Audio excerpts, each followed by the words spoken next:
Hey, good evening, class. This is Dean again. Obviously, there's no adults here to listen to my speech. This week's been a crazy week. Most of my friends are starting on leave, getting out of Oklahoma. I can't wait to do that. I got 10 more days here, and then I'm out for Christmas, so can't wait for that.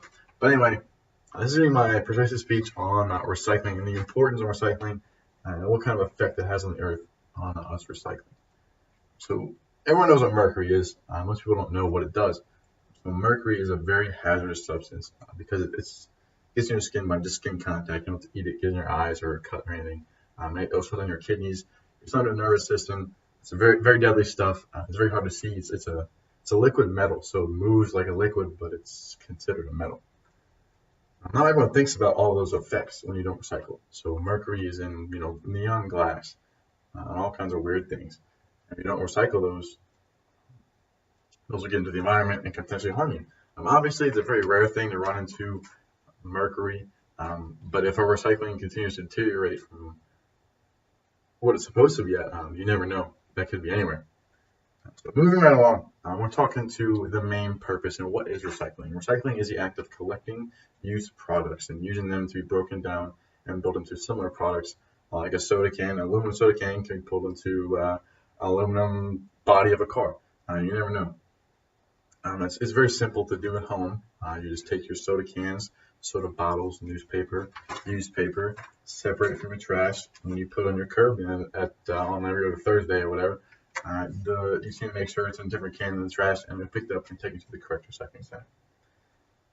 So we're going to start off with a fact here from the EPA stated by Miss Monique Sun, and she states that the EPA this stat on the amount of trash used by each American per day, and from 1960 to 2012, it went up from 2.6 pounds to 4.5 pounds.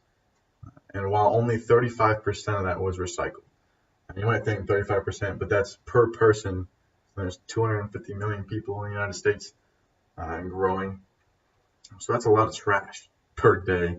That adds up to a year. And that 35%, as minute as it might seem, every little bit helps. So if you didn't recycle, let's just say that 34.5% was not recycled. That's a landfill being 34.5% more full. There's 35% more trash on the roads, 35% more trash blowing around your neighborhood, in a field for 45% more trash in the ocean. And the ocean does not need any more trash because it is already ridiculously full of trash. I'll talk about later. So continuing, I want to talk about some effects that it has on the earth.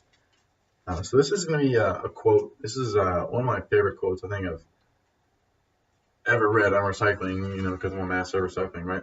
By Miss Gabrielle de Brota. And she says, sustainable development implies that the development of economical activities have been developed to ensure the rational use of resources and environmental protection.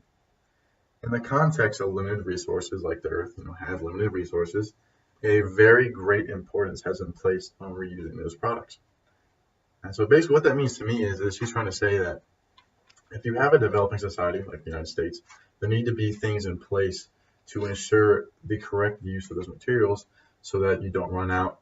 You continue to be self-preserving, taking this water bottle, using it and turning it into another water bottle, taking this bag, using it and turning it into another bag, instead of just throwing it in the trash and getting put to a landfill. People take these resources for granted. I think no one really thinks about non-renewable resources like coal, fossil fuels. For instance, cocoa, that'll be going on in 50 years. They may know that. Oh, you might not know that, but now you know. So once there's no cocoa, no chocolate. And then what? Then I get pissed off because I can't have chocolate because chocolate's good. Now, you were thinking you can't recycle chocolate. Yeah, but not recycling causes more trash, which could kill more chocolate plants. I mean, cocoa plants, not chocolate plants.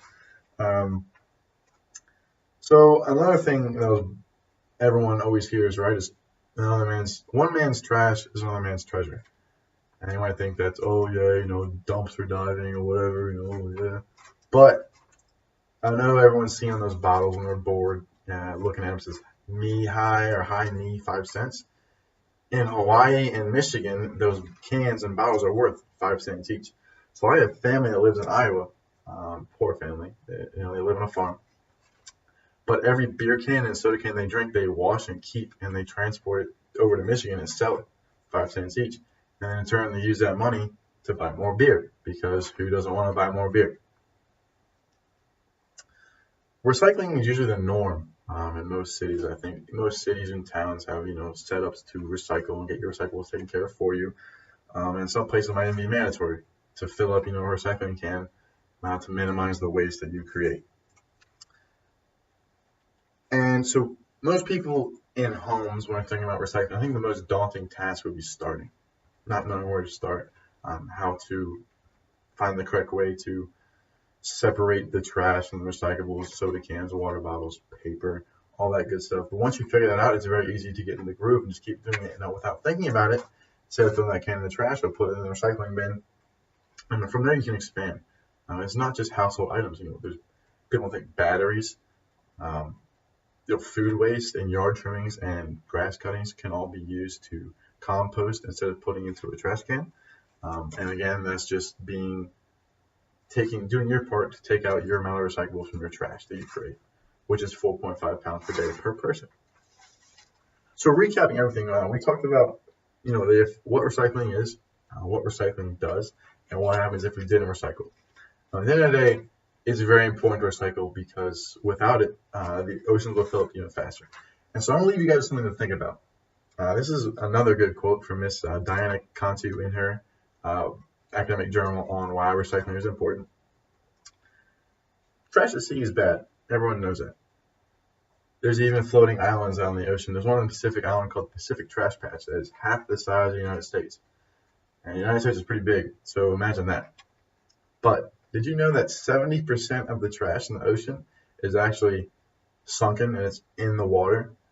So that trash patch is only 30% of the trash in the ocean. Thank you guys for listening. Make sure to give me some feedback. Maybe I'll actually post the link to the correct page this time. I don't know. We'll see.